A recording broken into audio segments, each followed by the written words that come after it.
آج کے اس نظم کے اگلے خطیب استاد محترم فرحان کالج کی شان اور انتہائی قابل صد احترام محترم جناب جمشید خان صاحب سے میں ملتمس ہوں کہ وہ تشریف لائیں اور اپنے مخصوص پیارے انداز میں ہمیں اپنی گفتگو سے بہرامد فرمائیں۔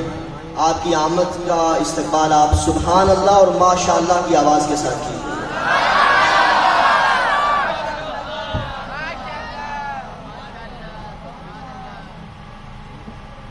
ذات اقدس پر درود بھیجنے کے بہت سارے فوائد ہیں، فائدے ہیں۔ دنیا میں بھی کامیابی، آخرت میں بھی کامیابی۔ روایات میں آتا ہے کہ جب یہ آیت نازل ہوئی، توجہ بیٹا کیجیے، جب یہ آیت نازل ہوئی تو حضور علیہ السلام کا چہرہ انور خوشی سے چمک اٹھا۔ کون سی آیت نازل ہوئی؟ ابھی میں نے سنائی آپ کو آیت جی، حضور کا مبارک چہرہ خوشی سے چمک اٹھا اور حضور صحابہ سے فرمانے لگے، اے صحابہ مجھے مبارکباد دو، مجھے مبارکباد دو، مجھے مبارکباد دو کہ اللہ نے مجھے ایسی آیت عطا فرمائی ہے جو مجھے دنیا و ما فیہا سے زیادہ محبوب ہے۔ اور اگر اس آیت میں غور کریں تو حکم ہے۔ حکم کیا ہے کہ اے ایمان والو تم میرے محبوب پر درود بھیجو، یہ اللہ نے حکم دیا ہے۔ اور اگر قرآن پڑھیں تو آپ کو معلوم ہوگا قرآن میں بہت سارے احکامات ہیں، بہت سارے۔ نماز کا حکم قرآن میں ہے، روزے کا حکم قرآن میں ہے، حج کا حکم قرآن میں ہے، زکوٰۃ کا حکم قرآن میں ہے۔ لیکن ان تمام احکامات کو اگر سامنے رکھیں تو اللہ نے کہیں بھی نہیں فرمایا کہ میں بھی یہ کام کرتا ہوں۔ اللہ نے کہیں یہ نہیں فرمایا کہ میں بھی یہ کام کرتا ہوں۔ اور میرے پیارے طلبہ غور کیجئے کہ جب حضور علیہ السلام پر درود کی آیت نازل ہوئی تو رب ذوالجلال نے فرمایا کہ یہ کام میں بھی کرتا ہوں، فرشتے بھی کرتے ہیں، اور اے ایمان والو تم بھی کیا کرو۔ حقائے کریم صلی اللہ تعالی علیہ وآلہ وسلم پر درود بھیجنے کے دنیا میں بھی بہت سارے فائدے ہیں، قبر میں بھی ہیں اور قیامت کے دن بھی۔ ایک کتاب لکھی گئی درود پاک پر آج سے صدیوں قبل، اس کتاب کا نام ہے دلائل الخیرات، اور اس کے جو مصنف ہیں نا محمد بن سلمان جزولی رحمۃ اللہ علیہ، وہ ایک واقعہ اس کتاب میں لکھتے ہیں، میں آپ کو وہ واقعہ سناتا ہوں۔ اور یہ مصنف کہتے ہیں کہ اسی واقعہ نے مجھے مجبور کیا کہ میں حضور کی ذات پر درود پاک کے حوالے سے کتاب لکھوں۔ کہتے ہیں ایک بار ہم سفر میں تھے، نماز ظہر کا وقت قریب تھا، پانی کہیں نہیں مل رہا کہ وضو کریں اور نماز پڑھ لیں۔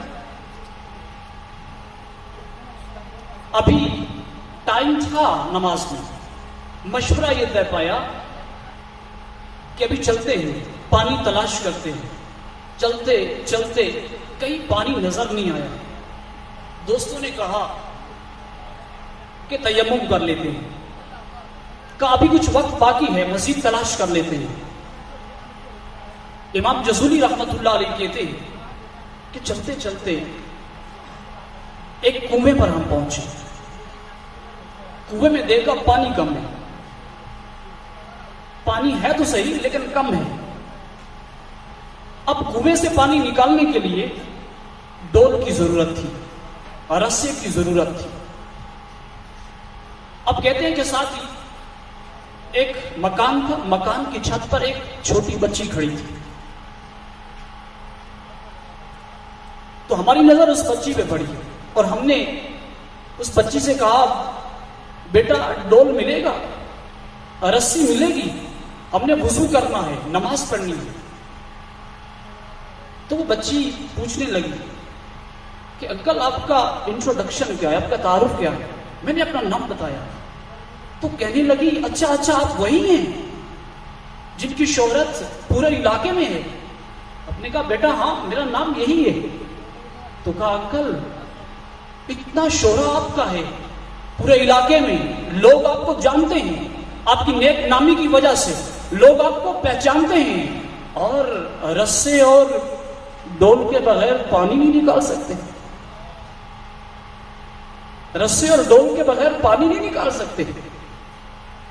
کہا بیٹا ٹائم کم ہے، آپ ہمیں ڈول دے دیں اور ایک رسا دے دیں، ہم وضو کریں اور نماز پڑھ لیں۔ تو وہ بچی کہنے لگی انکل اگر میں بغیر رسے اور ڈول کے پانی نکال دوں تو؟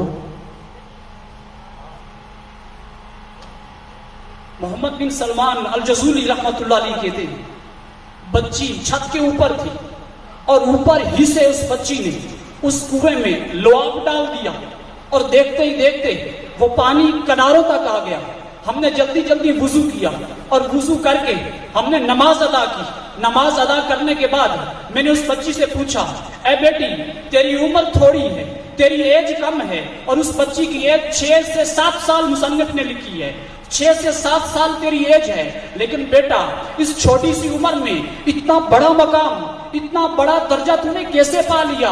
تو وہ بچی کہتی ہے کہ انکل میں اور کوئی کام نہیں کرتی، ہاں 24 گھنٹوں میں میں صرف ایک کام کرتی ہوں، اپنے آقا پہ درود پڑھتی رہتی ہوں، یہ اس کا کرم ہے۔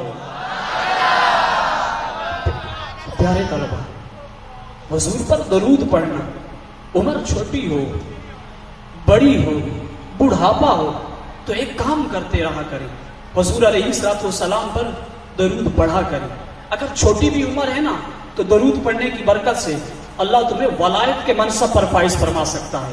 تو اس لیے ہمیں چاہیے کہ ہر وقت حضور علیہ الصلوۃ والسلام پر درود پڑھتے رہیں۔ صرف ایک حدیث مبارکہ آپ کو سنائیں گے۔ کل قیامت کا دن ہے، آدم علیہ السلام اپنی شان کے لائق قیامت کے دن بڑی کرسی پر براجمان ہوں گے، خوبصورت لباس پہنا ہوگا، میدان کربلا میں میدان معاشر میں جو ہو رہا ہے اپنی آنکھوں سے دیکھ رہے ہوں گے۔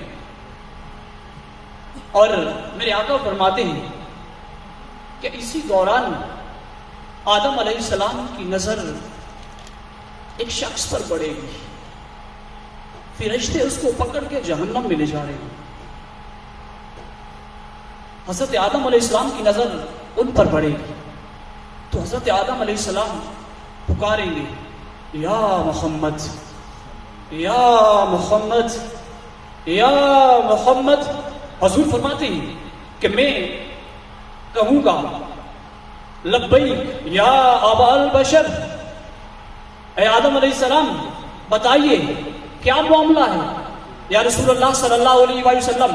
وہ دیکھیے آپ کا ایک امتی فرشتے اس کو پکڑ کے جہنم میں لے جا رہے ہیں۔ میرے آقا فرماتے ہیں کہ میں ان فرشتوں کے پاس جاؤں گا، اے فرشتوں یہ میرا امتی ہے، اسے چھوڑ دیجئے۔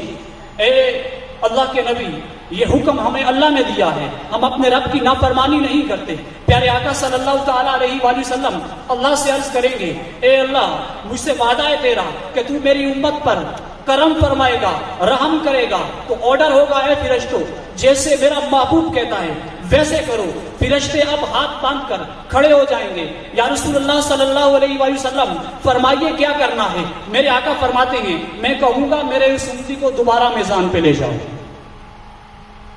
دوبارہ میزان پہ لے جاؤ۔ تو دوبارہ فرشتے اسے میزان پر لائیں گے، دوبارہ اس کے اعمال تولے جائیں گے۔